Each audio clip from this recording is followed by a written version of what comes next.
Hello very good morning everyone. So welcome again to nursing Adda 24/7। I am hack Shokand और आज इस video में हम एक बहुत इंपॉर्टेंट टॉपिक के बारे में डिस्कस करने वाले हैं कि जो आपका आरआरबी नर्सिंग सुपरिटेंडेंट का एग्जामिनेशन आने वाला है उसमें आपका नॉन नर्सिंग का एक मेजर पोर्शन आता है। तो आज इस स्पेशल वीडियो में हम ये डिस्कस करेंगे कि आप इस नॉन नर्सिंग के पोर्शन को कैसे टारगेट करें और उसमें आप किस तरीके से 30/30 मार्क्स जो हैं स्कोर कर सकते हैं। So let's get started with the video.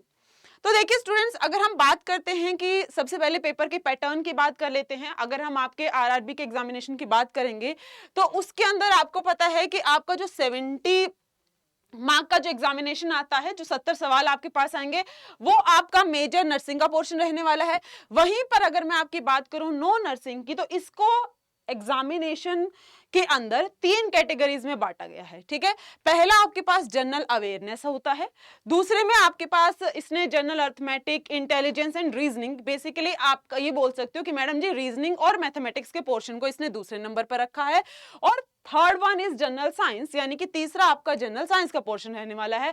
और आप देख सकते हैं किसी भी पोर्शन के साथ कोई भी पार्शियलिटी यहाँ पे की नहीं गई है, सब के सब आपके 10-10-10 मार्क्स के आ रहे हैं।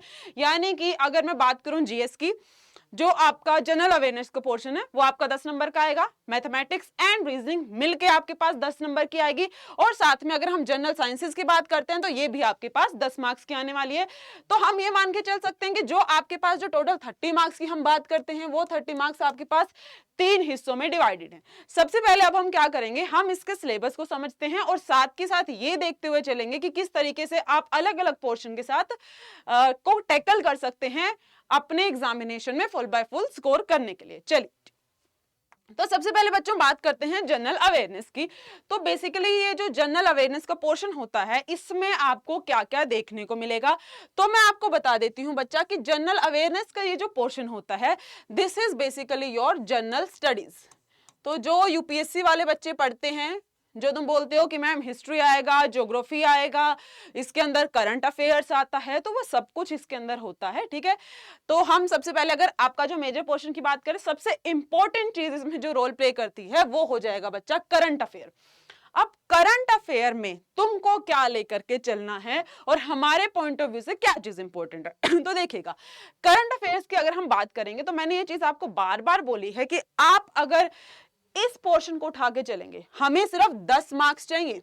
ठीक है, अपने को सिर्फ 10 नंबर स्कोर करना है बच्चा, हमें करना है 10 नंबर स्कोर। और अगर हम इसको लेकर के चलेंगे तो ये अपने आप में बहुत बड़ा ग्रंथ है, तो क्या हम सब पढ़ने बैठेंगे? इतना टाइम तो हमारे पास है नहीं, एग्जाम हमारा बिल्कुल पास आ चुका है।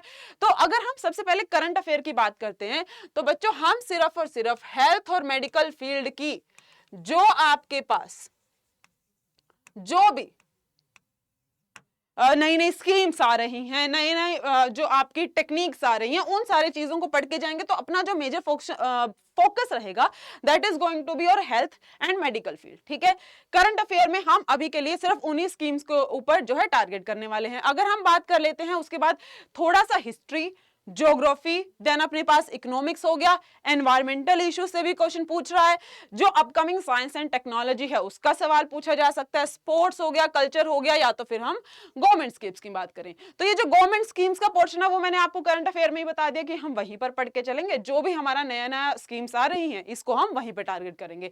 अब मैं आपको बताती हूँ कि मैम ये सब कुछ कैसे पढ़ेंगे। देखो, अगर मैं स्पोर्ट्स की और यहाँ पे एनवायरमेंटल इशू की, स्पोर्ट्स की और आर्ट एंड कल्चर की बात कर लेते हैं, तो वो उसको सिर्फ और सिर्फ प्रीवियस 6 मंथ का उठाएगा, इससे पुराना लेके नहीं जाएगा। तो ये हम लास्ट 6 मंथ का टारगेट करने वाले हैं। रही बात आपके पास हिस्ट्री एंड ज्योग्राफी की, या तो फिर हम पॉलिटी की बात कर लेते हैं, तो आप सिर्फ और सिर्फ क्लास 10th तक फोकस कीजिए, उतने में आपका जो है 10 नंबर के लगभग आप बहुत आसानी से स्कोर कर पाएंगे। अब थोड़ा सा आगे चलिएगा जी। अब हम बात कर लेते हैं जनरल साइंस की। अगेन बच्चों, साइंसेस की जब आप बात करते हो, वैसे तो मुझे लगता है कि आप लोगों का ये पोर्शन ऑलमोस्ट तैयार ही होगा, इसमें आपको कोई डाउट ही नहीं आना चाहिए। इसमें क्या क्या आएगा, फिजिक्स आएगा, केमिस्ट्री आएगा और बायोलॉजी आएगा। और ये आपका कहां तक आने वाला है, ये आपका 10th तक आने वाला है। तो आप एनसीईआरटी को इसके लिए फॉलो कर सकते हो, एनसीईआरटी को फॉलो कर लीजिए। एनसीईआरटी के 9th और 10th की जो एनसीईआरटी है उसे उठा के पढ़ लो, उतने में ही आपका ये जो है कवर हो जाएगा। उसके बाद थोड़ा सा आगे चलते हैं। अब हम बात करेंगे आपके पास जो मैथमेटिक्स होता है। अब मैथमेटिक्स में क्या क्या पूछा जा सकता है, सबसे पहले तो आपसे मैथमेटिकल ऑपरेशन यानी कि प्लस माइनस इन सब चीजों पे सवाल पूछे जा सकते हैं। अल्फाबेटिकल ऑर्डर या तो फिर नंबरिंग की बात कर लेते हैं, देखो सीरीज बना के दे देगा और आपसे पूछता है कि नेक्स्ट सीरीज क्या आ सकती है, ठीक है। और एनालॉगीज में वही हो गया कि आपको एक पूरा स्टेटमेंट देगा तो आपसे रिलेशनशिप पूछ सकता है। तो ये सारी चीजें इसके अंदर आएगी। तो बहुत ही बेसिक बेसिक पोर्शन आपको लेके चलना है। अगेन अगर मैथ्स की बात करोगे तो ये भी आपको 10th लेवल तक का जो आपका बेसिक मैथमेटिक्स है ना, जैसे कि एलसीएम हो गया, एचसीएफ हो गया, उन सारी चीजों को, परसेंटेज हो गया, उनको टारगेट करो जो तुम अप्रोच कर सकते हो। तो बहुत ज्यादा एक्स्ट्रा यहां पर भी टाइम वेस्ट करने की जरूरत नहीं है। जो आपका बेसिक बेसिक पोर्शन है आप उस पर ध्यान दे सकते हैं। थोड़ा सा और आगे चलिए, अब हम बात करते हैं जनरल इंटेलिजेंस या तो फिर रीजनिंग की। अब रीजनिंग में सबसे ज्यादा सवाल पूछे जाने का चांस होता है रिलेशनशिप से। अब रिलेशनशिप्स क्या होते हैं भाई, रिलेशनशिप जैसे कि फलाना की मौसी की मामी की लड़की को क्या कहेंगे, वैसा कुछ आ सकता है। या तो फिर आपसे डाटा इंटरप्रिटेशन पूछ सकता है, क्लासिफिकेशन पूछ सकता है कि और ऑब्जेक्ट को उठा लो, सिमिलैरिटी और डिफरेंसेस हो गया। फिर आपसे ये पूछ सकते हैं, कोई स्टेटमेंट दे देगा, उससे बोलेगा कि तुम क्या कंक्लूजन ड्रॉ कर सकते हो। वैसे सवाल यहाँ पे आपसे पूछे जाने के थोड़े से चांसेस ज्यादा होते हैं। तो इसके लिए भी हम बेसिक टॉपिक्स को ही लेकर के चलेंगे। तो अगर आपको full by full marks score करना है तो ले देकर के बात सिर्फ इतनी आती है बच्चों कि मैम हमको इतना समझ में आ गया है कि हम क्या करके चल सकते हैं, हम क्लास 10th तक की, कहां तक की, क्लास 10th की साइंस, मैथ और आप क्या है बच्चों आप एसएस, ठीक है, सोशल साइंस को टारगेट कर लीजिए। इतना अगर करके जाओगे तो बहुत आसानी से आपका जो है पूरा का पूरा पोर्शन कवर हो जाएगा।